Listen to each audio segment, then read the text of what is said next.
Lo más oscuro del caso de Jeffrey Epstein nunca salió en las noticias. Lo enterraron antes de que pudiera salir. Seguramente conoces la versión oficial, que en su avión privado llevaba a celebridades, políticos y empresarios a una isla perdida en el Caribe, donde los esperaban jovencitas con un perfil muy específico. No era solo la edad, sino algo mucho más perturbador. Pero si escarbamos un poco más, descubrimos que la isla era solo la punta del iceberg. Porque esto pasaba también en Nueva York, Londres, Florida, París y más. Era una red de tráfico de inocentes al servicio de la élite. ¿Cómo logró ocultarlo durante tanto tiempo? Con un sistema, uno para silenciar a las víctimas y otro para controlar a los poderosos. Epstein usaba técnicas que, según fuentes poco difundidas, habría aprendido del Mossad, el servicio de inteligencia israelí. Este es solo uno de los tantos detalles que casi nunca verás en los grandes medios, porque hubo mucho que intentaron enterrar. Pero hoy vamos a rescatar todo aquello que nunca se atrevieron a mostrarnos. ¿De dónde salió realmente su fortuna? ¿Por qué el sistema entero lo protegía? ¿Y de verdad se autoeliminó? ¿O alguien lo hizo desaparecer? Y mientras avanzamos, vamos a ir contando cuántos delitos cometió y por cuántos salió impune. A ver si aciertas el número al final. Jeffrey Epstein nació en 1953 en Brooklyn, Nueva York, dentro de una familia judía de clase media. Su papá, Seymour, era obrero y jardinero, y su mamá, Paula, trabajaba como asistente en una escuela. Un amigo de la infancia de Jeffrey comentó que Paula era una madre y ama de casa maravillosa, a pesar de tener un trabajo de tiempo completo. Y los vecinos decían de la familia que eran las personas más amables. Jeffrey creció en un vecindario privado, tranquilo, descrito por algunos como un refugio de clase media. Desde pequeño demostró tener mucha facilidad para las matemáticas y también para el piano clásico. Era tan inteligente que se saltó 2 grados y terminó la prepa a los 16. Sus amigos de esa época lo recuerdan como alguien dulce y generoso, aunque también callado y medio nerd. Le decían Epi. Una amiga de la infancia lo describe como un chico promedio, muy bueno en matemáticas, un poco pasado de peso, con pecas y siempre sonriendo. En las fotos de esos años, según el periodista Ari Feldman, se le ve con una expresión tranquila, rasgos suaves, nada que ver con la sonrisa arrogante que mostraría después, la misma con la que acabaría siendo reconocido. Hasta ahora, la infancia de Jeffrey no tiene nada fuera de lo común. De hecho, hasta podría decirse que fue bastante tranquila, incluso agradable. Entonces, ¿cómo alguien con una infancia así termina convirtiéndose en un depredador? Epstein entró a la universidad a estudiar fisiología matemática, pero nunca se graduó. Y es justo ahí, a los 21 años, donde empiezan a aparecer algunos de los primeros focos rojos. Sin haber terminado la universidad, consiguió trabajo como profesor de matemáticas en la Dalton School, una escuela privada en Manhattan donde iban hijos de algunas de las familias más ricas del país. Ahí varios exalumnos recuerdan que tenía comportamientos bastante inapropiados. Le prestaba demasiada atención a las alumnas que eran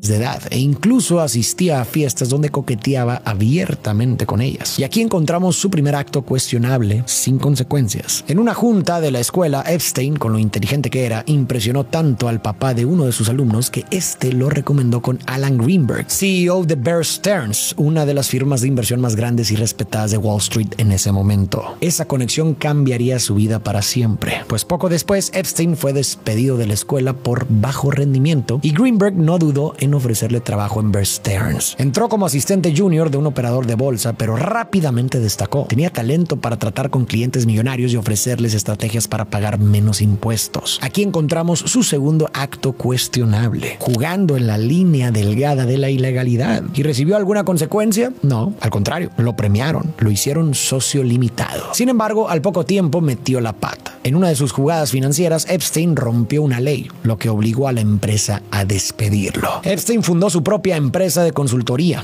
A veces trabajaba para gobiernos o millonarios ayudándolos a recuperar dinero perdido en fraudes financieros y otras veces trabajaba para quienes se lo habían robado. ¿Le cayó alguna sanción? De hecho, salió beneficiado. En ese negocio conoció a tanta gente poderosa que solo se haría más intocable. Aquí vale la pena hacer una pausa. La infancia de Jeffrey fue, hasta donde sabemos, aparentemente normal. Creció en una familia trabajadora, incluso cariñosa, en un vecindario tranquilo. Sus amigos lo recuerdan como alguien dulce y un alumno brillante, pero poco a poco su historia empieza a torcerse, empezando con su comportamiento con las alumnas En ese momento no hubo un delito claro, nada demasiado escandaloso, pero sí señales preocupantes. Comentarios fuera de lugar, demasiada atención a ciertas chicas, incluso asistir a fiestas donde coqueteaba con ellas. Tal vez no era ilegal, pero claramente inapropiado. Los alumnos lo notaron, lo recuerdan hasta hoy. Y sin embargo, nadie dijo nada. Después vino su habilidad para esquivar la ley. Amber Stearns se volvió experto en encontrar vacíos legales para que sus clientes pagaran menos impuestos. Tampoco era un crimen ni algo inusual en Wall Street, pero lo importante no es lo que hizo, sino lo que eso le enseñó. Que hacer trampas, y sabes cómo, además de ser válido, es premiado. Le dieron ascensos, lo hicieron socio y lo rodearon de gente poderosa. Y así con cada experiencia Jeffrey fue entendiendo que cruzar la línea mientras no te atrapen es aceptable o incluso ventajoso. Y que si nadie te frena, ¿para qué detenerse? El psicólogo social Roy Baumeister explica que casi todos tenemos tres ideas equivocadas sobre qué es realmente la maldad. Primero, solemos pensar que las personas son buenas o malas por naturaleza, como si eso fuera parte de su ADN. Bajo esa lógica, alguien bueno no puede hacer nada malo y alguien malo está condenado a siempre a actuar con maldad. Segundo, solemos creer que la maldad en su mayoría viene de sociópatas o psicópatas, gente sin empatía, sin culpa o sin alma, como si fueran una especie aparte. Y tercero, muchas películas nos han hecho creer que la maldad surge de un solo evento traumático en la infancia, como si algo se rompiera dentro de la persona y a partir de ahí ya no hubiera vuelta atrás. Pero Baumeister dice que la realidad es mucho más compleja y para entenderla hay que romper con esas ideas. Para empezar, la gran mayoría de los actos crueles no los cometen psicópatas o sociópatas. Solo un 5% de estos casos parece venir de personas que realmente disfrutan hacer daño. El otro 95% al parecer proviene de gente común que no se ve a sí misma como malvada ni cruel, sino que simplemente actúa por deseo, impulso o conveniencia. También deja claro que la moralidad no es algo con lo que se nace. Un bebé no sabe qué está bien ni qué está mal. Si quiere un juguete, lo agarra. Si algo le molesta, puede morder o empujar. No lo hace por maldad, sino porque nadie le ha enseñado lo contrario. Se sugiere que la moral se aprende con el tiempo a través de lo que enseñan los papás, los maestros y la sociedad. Y si nadie te explica que robar está mal, es probable que al crecer no lo veas como un problema. No porque hayas nacido malvado necesariamente, sino porque quizás nunca te enseñaron a distinguir. Y además, la moralidad no solo se forma durante la infancia. No es un chip que se nos instala cuando somos niños y ya nunca nada más cambia, sino que cada decisión que tomamos, grande o pequeña, va ajustando ese compás moral. En el caso de Jeffrey, tal vez sus padres sí le enseñaron que violar la ley está mal, pero si una y otra vez vivió experiencias donde romper las reglas no solo no tenía consecuencias, sino que traía premios, entonces su brújula interna se pudo haber desviado. No de golpe, pero sí poco a poco. Así que ser bueno o malo no es una categoría fija, no es algo que decides una vez y ya queda marcado, sino que es algo que se va construyendo con el tiempo a partir de decisiones. ¿Y qué significa todo esto? Que aunque sería más fácil etiquetar a Epstein como un simple sociópata, la verdad es mucho más incómoda. Es muy probable que no nació como un monstruo. Fue una persona ordinaria que con el tiempo fue cruzando límites y nunca enfrentó consecuencias. Y así cada vez fue cediendo un poco más a sus impulsos. Y como nadie lo frenaba, al contrario, lo premiaban, siguió avanzando. Y eso es escalofriante, porque si Epstein hubiera sido simplemente un sociópata, podríamos quedarnos tranquilos pensando que fue un caso aislado. Pero si no lo era, entonces implica que muchas otras personas, si supieran que jamás serían castigados, también serían capaces de hacer lo mismo. Y parece ser que eso fue lo que pasó. Las mansiones de Epstein se convertirían en el punto de encuentro de algunos de los hombres más poderosos del mundo. Políticos, empresarios, miembros de la realeza, gente que usaba su poder, su dinero y su influencia para hacer lo que querían, con quien querían, sabiendo que nadie los iba a tocar. Epstein comenzó a trabajar con clientes cada vez más envueltos en operaciones oscuras. Uno de ellos fue Adnan Khashoggi, un empresario multimillonario que en secreto ayudaba al gobierno de Estados Unidos, bajo el mando del presidente Ronald Reagan, a enviar armas a Irán, algo que en ese momento era completamente ilegal. Pero eso no fue todo. El dinero que Irán pagó por esas armas fue desviado por el propio presidente para financiar a los Contras, un grupo rebelde de Nicaragua que intentaba derrocar al régimen, algo que también estaba prohibido por el Congreso de Estados Unidos. ¿Alguien recibió una sanción? Claro que no. Cuando cambió el gobierno, el nuevo presidente los indultó. ¿Por qué? Porque él también estaba implicado. Otros de los clientes de Epstein también estaban metidos en estas cosas como espionaje y lavado de dinero. Además, viajaba constantemente entre Estados Unidos, Europa y el Medio Oriente, especialmente a países como Arabia Saudita e Irán. Lo que nos sugiere que no era un simple asesor financiero, sino que estaba metido personalmente en esas operaciones y por supuesto cobrando muy bien por ello. En ese mismo periodo, Epstein le comentó a varias personas que trabajaba como agente de inteligencia. Algunos creen que era puro invento, pero se ha encontrado que tenía un pasaporte falso con su foto, otro nombre y una dirección en Arabia Saudita. Además, periodistas analistas como Howard, Cronin y Robertson lo vinculan directamente con el Mossad, el servicio secreto de inteligencia de Israel conocido por espionaje, infiltraciones y eliminatos encubiertos. Según esas fuentes, Epstein se dedicaba a recolectar información comprometedora sobre gente poderosa para luego chantajearla. Más adelante veremos que esta habilidad para obtener información sensible sería clave para construir y mantener su poder. En 1987, Epstein empezó a trabajar con Steven Hoffenberg, un estafador financiero, en un nuevo proyecto, Towers Financial. El modelo era el siguiente: convencían a la gente de invertir su dinero prometiéndoles rendimientos altísimos, pero todo era una mentira. La empresa no generaba ganancias reales, sino que solo usaban el dinero de nuevos inversionistas para pagar a los anteriores. Un esquema muy común,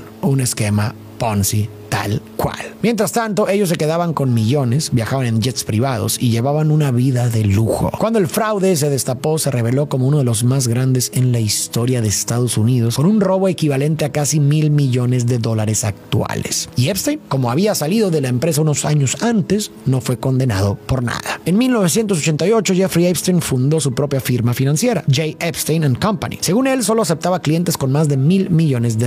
Pero hay algo que no cuadra. Hasta hoy no existe ninguna prueba de esos supuestos clientes. No hay registros, contratos ni nombres, excepto uno: Leslie Wexner, dueño de L Brands, la empresa detrás de Victoria's Secret. Y esto es importante porque Wexner es técnicamente la única razón comprobable por la que Epstein se volvió tan rico. Probablemente obtuvo mucho más dinero a través de sus fraudes, chantajes o posibles negocios de espionaje, pero como todo eso ocurría en la sombra, Wexner es el único vínculo público y legal con su fortuna. Epstein se convirtió en su asesor financiero de confianza, su mano derecha, y en 1991 Wexner hizo algo totalmente fuera de lo común. Le dio poder legal total sobre su dinero, lo que significa que Epstein podía firmar cheques, comprar propiedades y tomar decisiones financieras como si fuera el dueño. ¿Y cuánto dinero ganó Epstein por trabajar con Wexner? No hay una cifra oficial, pero sí podemos hacer una estimación razonable. Wexner tiene una fortuna cercana a los $8,000 millones según Forbes. Y en el mundo financiero es común que los asesores de grandes fortunas cobren entre el 0.5 y el 1% del total que administran cada año. Si Epstein cobraba un 1%, por ejemplo, eso serían $8 millones al año. Asimismo, Wexner le transfirió propiedades de altísimo valor, incluyendo la mansión de Manhattan, valorada en más de $70 millones.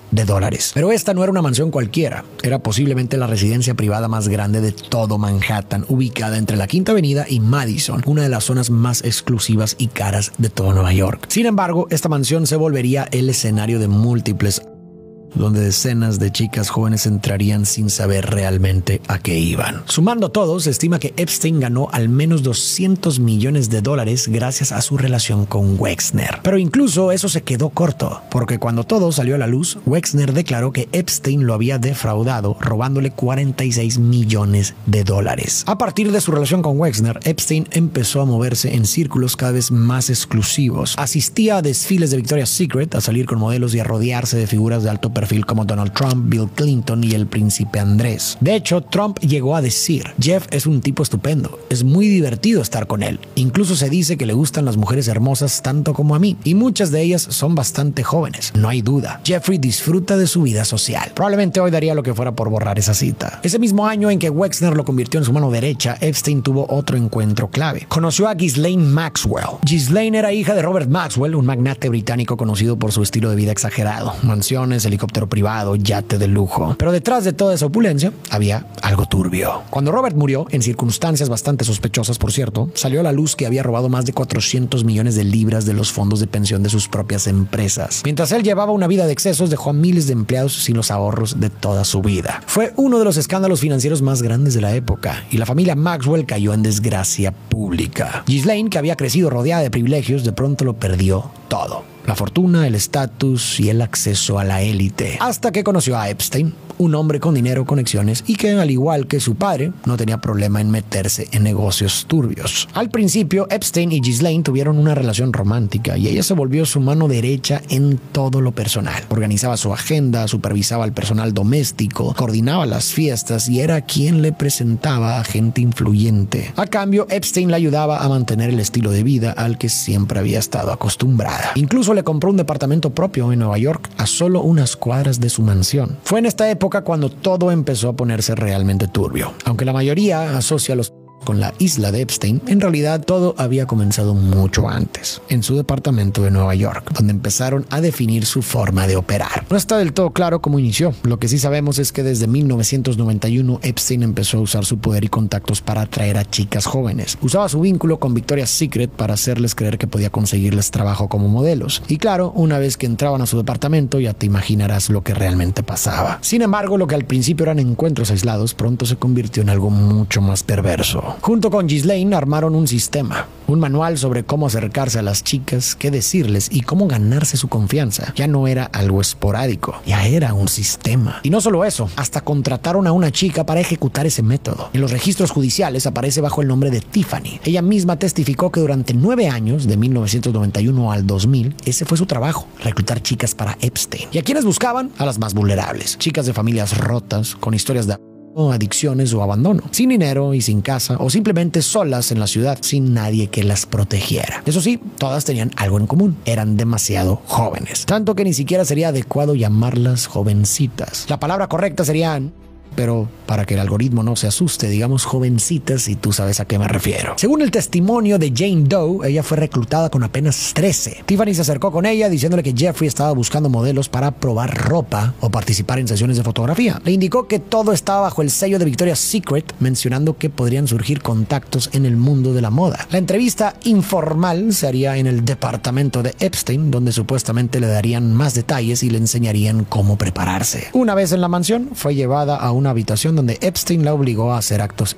y esta fórmula la repetirían una y otra vez. Sin embargo, lo que al inicio era solo para Jeffrey, pronto se convirtió en un servicio que también ofrecían a sus amigos más cercanos. Y repito, ya no era algo casual, sino una operación perfectamente organizada. Años después se encontraron notas dentro de las propiedades de Epstein con mensajes como: dice que puede estar ahí a las 2 porque tiene escuela, o incluso tengo una de 6 por 2 para las 4, es decir, una de 12 para las 4 de la tarde. Así, la mansión de Epstein se convirtió en un lugar donde hombres poderosos se reunían para cometer actos reprobables con jovencitas. Estos hombres se encargaban de dejar muy claro que tenían poder, dinero y contactos, y que si alguien hablaba, ellas o sus familias podrían pagar las consecuencias. Esto siguió ocurriendo durante años hasta que en 1996 Maria Farmer se atrevió a denunciar. Maria había conocido a Epstein durante una de sus exposiciones de arte. Meses después, él le ofreció trabajo como recepcionista en su departamento de Nueva York. Ya te imaginarás la cantidad de jovencitas que Maria veía entrar, llevadas personalmente por Ghislaine. En una ocasión, Epstein le mostró las cámaras de seguridad instaladas por toda la casa. A Maria le llamó la atención que muchas estaban colocadas en lugares privados: baños, habitaciones y vestidores. No parecía un sistema de seguridad normal, más bien parecía una forma de vigilar y posiblemente grabar todo lo que pasaba ahí. ¿Con qué fin? Muy probablemente para tener material que pudiera usarse como presión o chantaje. Este dato es clave para entender todo lo que vino después. Como mencionamos antes, hay una teoría que dice que antes de volverse famoso, Epstein pudo haber trabajado con el Mossad, el servicio secreto de Israel. No hay pruebas definitivas, pero varias fuentes apuntan a que pudo haber sido colaborador o informante. ¿Y por qué esto sería importante?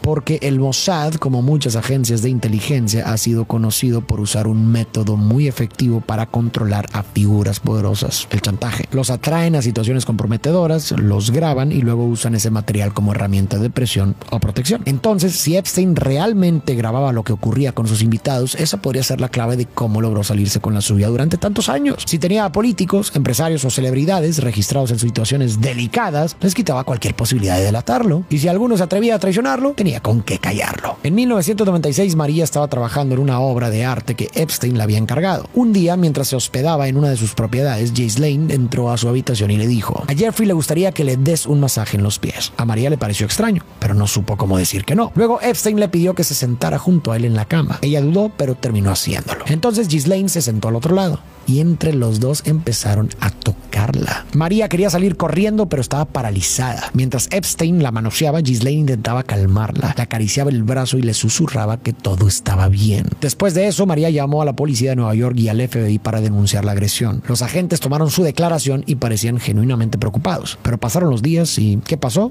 Nada. Por alguna razón, la denuncia contra Epstein quedó enterrada, como si nunca hubiera existido. Para el año 2000, Epstein ya era famoso en los círculos más exclusivos de Nueva York. Aparecía en galas, cenas privadas y subastas de arte. interesante. Pero había algo raro. Todos conocían su nombre, pero nadie sabía exactamente a qué se dedicaba. Decía ser asesor financiero, pero nadie podía mencionar ni un solo cliente. En ese contexto, Vanity Fair decidió hacerle un perfil. La encargada fue Vicky Ward. Y desde el primer encuentro, algo no le cuadró. Epstein quería controlar absolutamente todo. Qué fotos se usaban, qué palabras se publicaban. Insistía en proyectar una imagen de filántropo académico rodeado de ciencia, arte y prestigio, pero entre más escarbaba Vicky, más inconsistencias encontraba. Hasta que un día dio con un nombre, Maria Farmer. Y no solo ella, su hermana menor, Annie, también había sido víctima. Vicky las entrevistó y confirmó los datos y armó un reportaje sólido. Pero antes de publicarlo había que seguir el protocolo periodístico, contactar a Epstein y darle oportunidad de responder. Jeffrey no solo se negó, llamó al editor en jefe de Vanity Fair, Graydon Carter, exigiendo que no se publicara. Luego llegaron los regalos. Primero una cabeza de gato muerto, después una bala. Cuando el artículo salió a la luz, las hermanas Farmer ya no estaban. Sus testimonios habían sido eliminados y el título que quedó fue El talentoso señor Epstein. Con el tiempo, la red de abusos no solo siguió, se volvió más sofisticada. Ahora su base estaba en Palm Beach. Y no fue casualidad.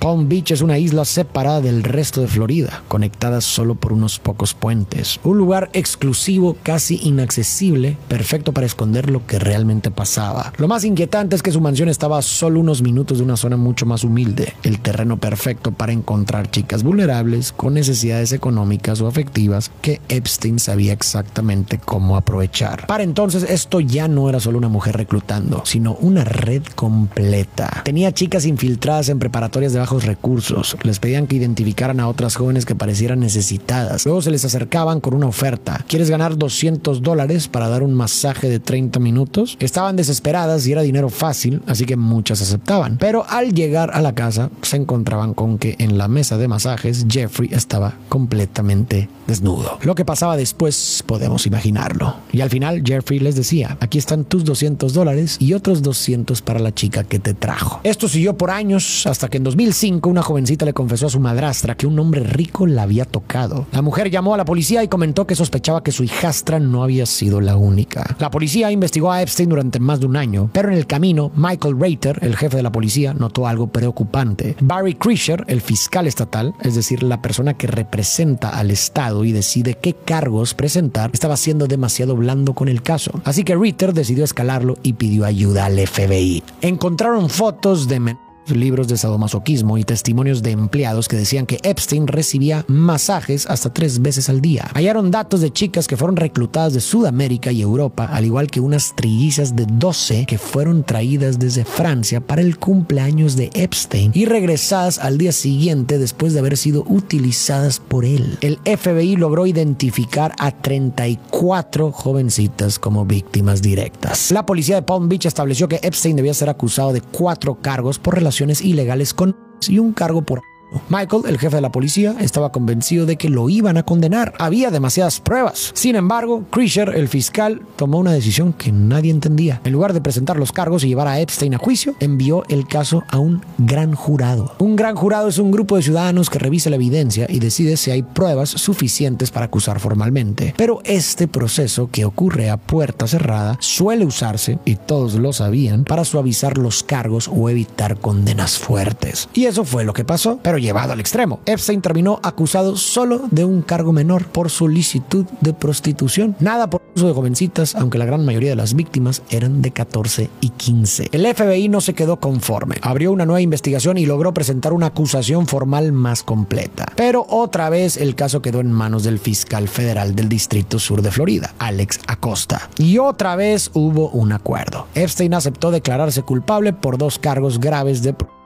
y Acosta le otorgó inmunidad total frente a cualquier cargo criminal federal. Años después, Acosta justificó su decisión diciendo que le advirtieron que Epstein pertenecía a inteligencia, que estaba fuera de su alcance y que mejor no se metiera. La sentencia fue una burla, solo 18 meses de cárcel, y ni siquiera eso cumplió como debía. No fue a una prisión común, sino a una cárcel del condado con condiciones mucho más suaves. A las pocas semanas le dieron permiso especial para para salir 6 días a la semana, hasta 12 horas al día, supuestamente para ir a trabajar a su oficina. O sea, solo dormía en la cárcel y pasaba el día afuera. Al final, solo cumplió 13 de los 18 meses y fue liberado bajo libertad condicional por 1 año, lo que significaba que no debía salir del estado, debía registrarse como agresor carnal y no podía acercarse a menores.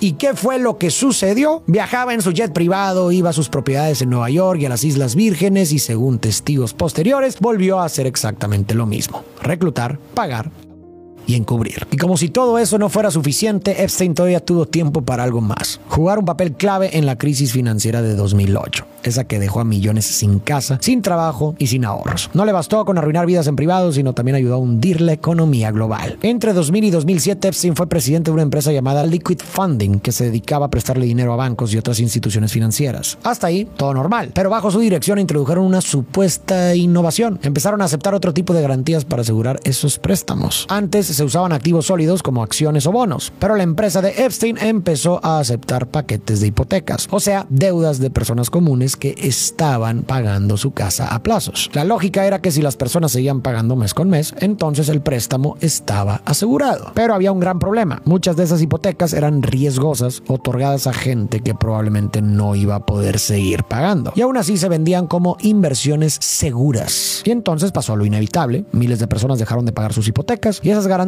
ya no valían nada, y el sistema entero colapsó. Bancos quebraron, el mercado se desplomó y así empezó la crisis del 2008. Claro que Epstein no fue el único culpable, claro que no, pero sí ayudó a construir una de las piezas clave del desastre. Y como en casi todo lo que hacía, salió intacto. Sin nadie que lo frenara, Epstein llevó su operación al siguiente nivel: una isla remota en el Caribe llamada Little St. James. A bordo de su jet privado, Epstein, sus cómplices y sus invitados trasladaban a jovencitas. Algunas venían de Estados Unidos, otras de Europa y Sudamérica. Una vez en la isla, las víctimas quedaban aisladas, sin forma de salir, mientras Epstein y sus invitados las usaban como parte de su entretenimiento. ¿Y quiénes eran esos invitados? Bueno, la lista sugiere que Bill Clinton, Kevin Spacey, el príncipe Andrés, Chris Tucker, Alan Dershowitz y muchos más. Claro que hay que decir que estar en la isla no significa automáticamente que hayan cometido un delito. De hecho, un electricista que trabajó ahí dijo que aunque vio a varios hombres con jovencitas, también hubo quienes solo comían algo, conversaban y se iban. Lo que esta información sí revela es quiénes mantuvieron una relación con Epstein incluso después de que las acusaciones de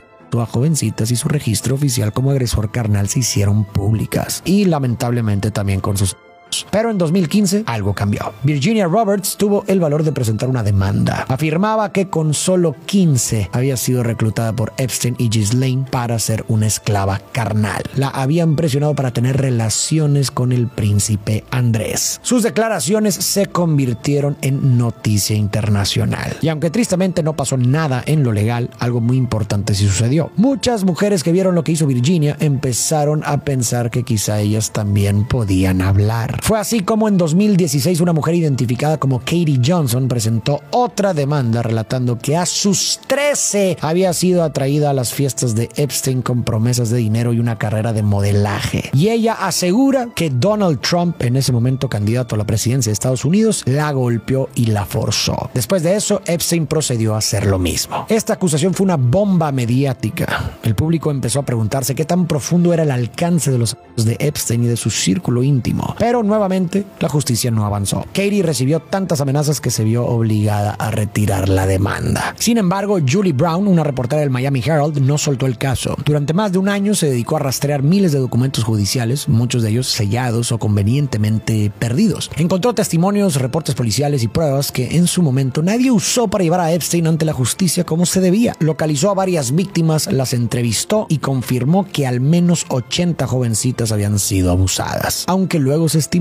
que quizás fueron más. Finalmente, en 2018, Brown publicó su investigación Perversión de Justicia. Fue el punto de quiebre. El escándalo explotó y la presión pública creció tanto que la Fiscalía Federal ya no tuvo opción. Reabrieron el caso. Y ahora sí, el 6 de julio del 2019, Jeffrey Epstein fue arrestado en el aeropuerto de Teterboro, en Nueva Jersey. Esta vez, las acusaciones reflejaban lo que realmente había hecho: tráfico de jovencitas. Lo trasladaron de inmediato al Metropolitan Correctional Center en Manhattan, una prisión federal supuestamente de máxima seguridad. Registraron su mansión y encontraron cientos y tal vez miles de fotos de mujeres sin ropa. Algunas de esas Y en una caja fuerte encontraron discos compactos con etiquetas que indicaban qué jovencita había estado con qué hombre. Llevaban un registro detallado de cada encuentro, muy probablemente para, como ya dijimos, poder chantajear y controlar. Además, encontraron $70,000 en efectivo, 48 diamantes y un pasaporte austriaco falso. Todo listo para huir si era necesario. 2 días después llegó la acusación formal. La pena mínima era de 45 años de cárcel. Y para alguien de 66 años como Epstein, eso era prácticamente una cadena perpetua. Una semana más tarde, el caso estalló todavía más. Se publicaron cientos de páginas de evidencia, testimonios, registros de vuelos en su avión privado y lo más explosivo, los nombres. Políticos, empresarios y figuras públicas que también estaban involucrados. El 18 de julio, Epstein intentó salir bajo fianza, es decir, quedarse en su casa mientras esperaba el juicio. Ofreció $100 millones,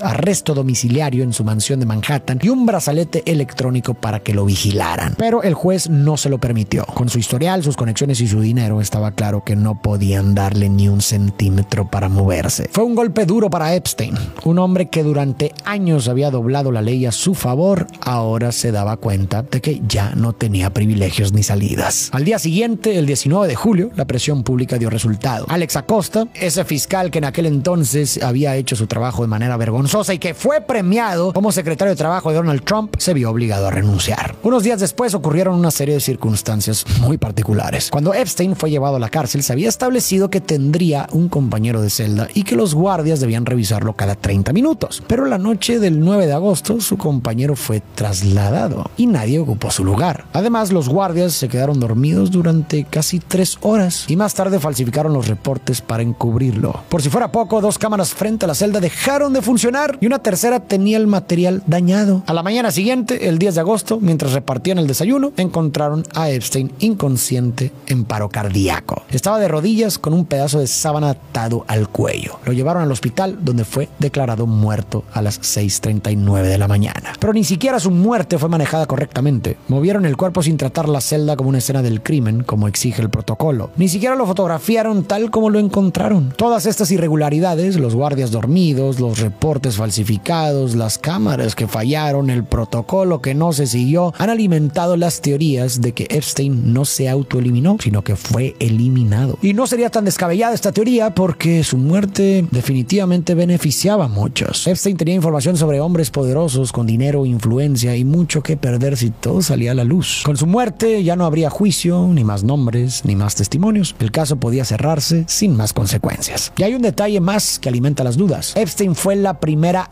autoeliminación registrada en el Metropolitan Correctional Center en 14 años. La forense oficial de Nueva York, Barbara Sampson, hizo la autopsia y concluyó que fue una muerte por ahorcamiento, resultado de una autoeliminación. Pero Michael Baden, ex jefe forense de la ciudad, no estuvo de acuerdo. Michael había participado en casos de alto perfil como el juicio de O.J. Simpson y las investigaciones de los asesinatos de John F. Kennedy y Martin Luther King Jr. Según él, las fracturas en el cuello eran más consistentes con estrangulamiento que con ahorcamiento. De hecho, afirmó que en más de 1000 autoeliminaciones en prisión que había revisado, nunca había visto 3 fracturas como esas. También señaló que la herida en el cuello estaba en el centro, no bajo la mandíbula como suele ocurrir en los ahorcamientos. La marca era más delgada que la sábana supuestamente usada y había sangre en el cuello, pero no en la sábana. Otros expertos, incluidos cirujanos del Emory University Hospital, lo refutaron. Argumentaron que ese tipo de fracturas sí pueden ocurrir en una autoeliminación, especialmente en personas mayores, porque el hueso hioides es frágil. Además, 2 días antes de morir, el 8 de agosto, Epstein firmó su testamento final, lo que podría indicar que se estaba preparando para ponerle fin a todo. Sin embargo, para otros esto sugiere que sabía que algo iba a pasar y quiso dejar todo resuelto antes de que ocurriera. ¿Epstein se autoeliminó o alguien se encargó de eliminarlo? La historia de Epstein se volvió mediática no solo por lo que hizo, sino por quienes estaban involucrados: